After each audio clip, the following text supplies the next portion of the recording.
Live from Cleveland. It's the Jim Brickman Show. It's Saturday night. Live from Cleveland. Thank you. Hả? Mới thấy anh đi vô đây nè. I know. Đi. Really?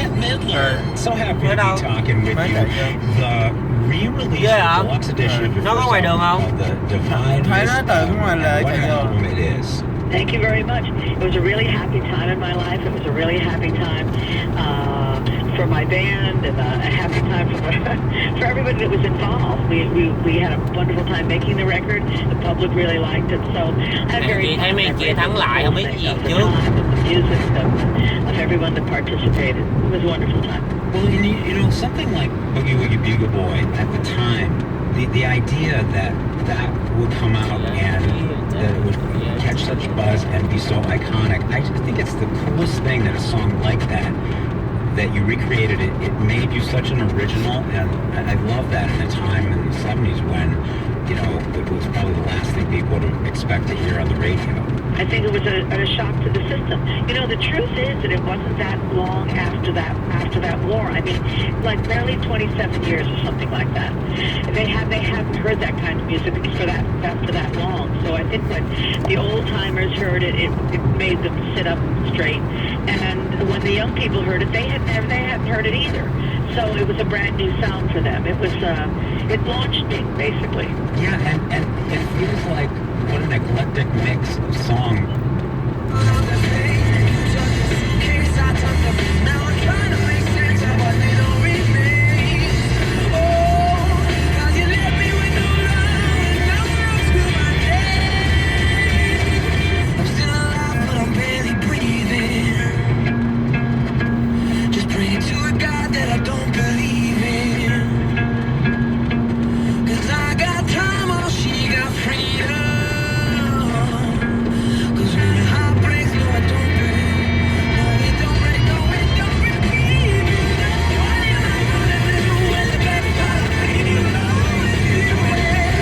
Nói một thằng slow down còn tất cả các thằng khác phải là slow lại luôn.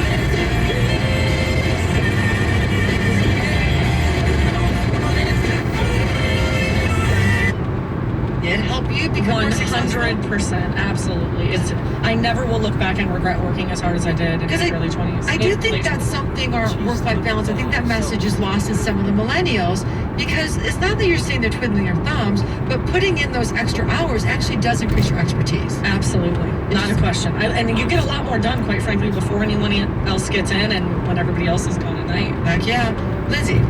So this is where I get into my anti-millennial speech, which I think you can probably guess, is that I know, maybe Lizzie, we know you're not a true millennial. I know, but maybe it's a Midwestern thing, and I should just attribute it to that. But you know, I also was working full time when I went to grad school, also full time, and so I don't think that I don't think the scale has ever been perfectly balanced for me. But I think as I've moved through my career and I've kind of accepted that this is what fulfills me. This is what makes me happy, is that I've chosen to put myself into situations, whether they're projects or working with certain people, where I can breathe and I can be myself and not feel like I have to be somebody else at work. Because if I had to be somebody else at work or put on a face 14 or 16 hours a day, it wouldn't work for me. Got it. Thank you. And Carrie Hatch, who I think was working on the gurney when she was delivering her baby. So we know your work ethic is amazing. So talk to us about how the balance may have shifted for you or not in your career as a business owner. So each of us have life events that impact our ability and accessibility to work and, you know, the level of contribution and things like that.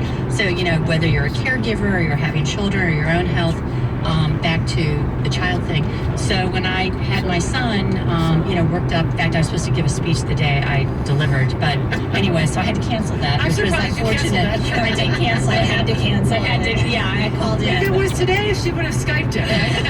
I know, minor problem. I just delivered a baby. But anyways, so that was unfortunate, but I mean, great for Logan. But anyways, but then I did go back to work almost immediately because we had a pitch come up, and it was for, you know, and I'm not going to resist that, of course.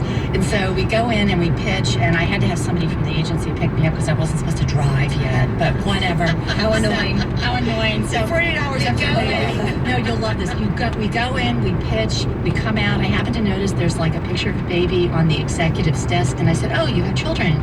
And he said, oh yes, my wife just delivered 10 days ago. And I said, wow. And he said, do you have children? I said, yes, I just delivered 5 days ago. And he said, you have my business. So yes, so I don't apologize for that. That's my choice. Now I'm not bragging, but I'm saying that was my choice. I have some of my best friends actually stay at home. They don't have a career outside the home, but that's their choice. It doesn't make one better than the other, but I don't want to be judged because I love what I do. Yeah, dude, I feel the same way. I get a lot of judgment but I love what I do. And the weekends where I don't have to work, I don't know what to do with myself, right? I know I could call friends, but like I love what I do. So I think that's just so Samantha, now that you own your own business, are you seeing a lot of crossover in terms of it into your personal life? Are you melding the two? Yeah. I'm gonna tell a story in Samantha. She goes to visit her family in Ohio, and she has bought everyone in her family at their different houses a scanner so that she can continue working when she's visiting. It's true. I have to be portable. I have to be able to work wherever I am. And that's one of the beautiful things about being self-employed now is as long as I have a scanner and a laptop with Wi-Fi. Oh, I did also upgrade Wi-Fi at both my mother's and my father's. That's awesome. I paid for it. I was happy to do it, but Let me tell you where my new office is. Your house. Don't be alarmed. well, as long as you don't mind drinking at 4. Anyway, Can they take out that off their taxes as Samantha's like second home? I'm deducting that. No, I'm deducting it. It's been awesome. Now I forgot what you even asked me. What did you ask me? How your work life is Oh, yes, crossed meshed. into your personal Yes, life. sorry. Pretty sure you answered it. Well, you know what? Part of my job now is being self-employed is I have to do business development. Been a serious learning process and through the whole way. Yeah, but isn't it true that during the first years that you were there, first year you were there, you know,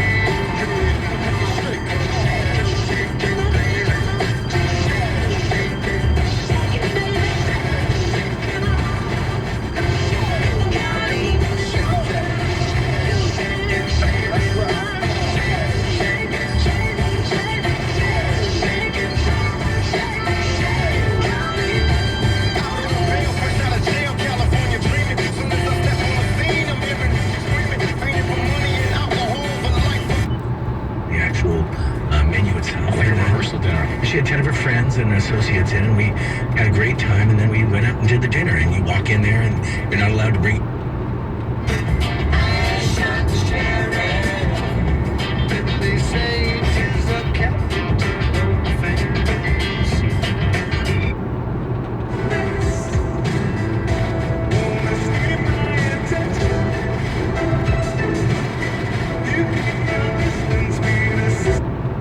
Stadium, DC 101.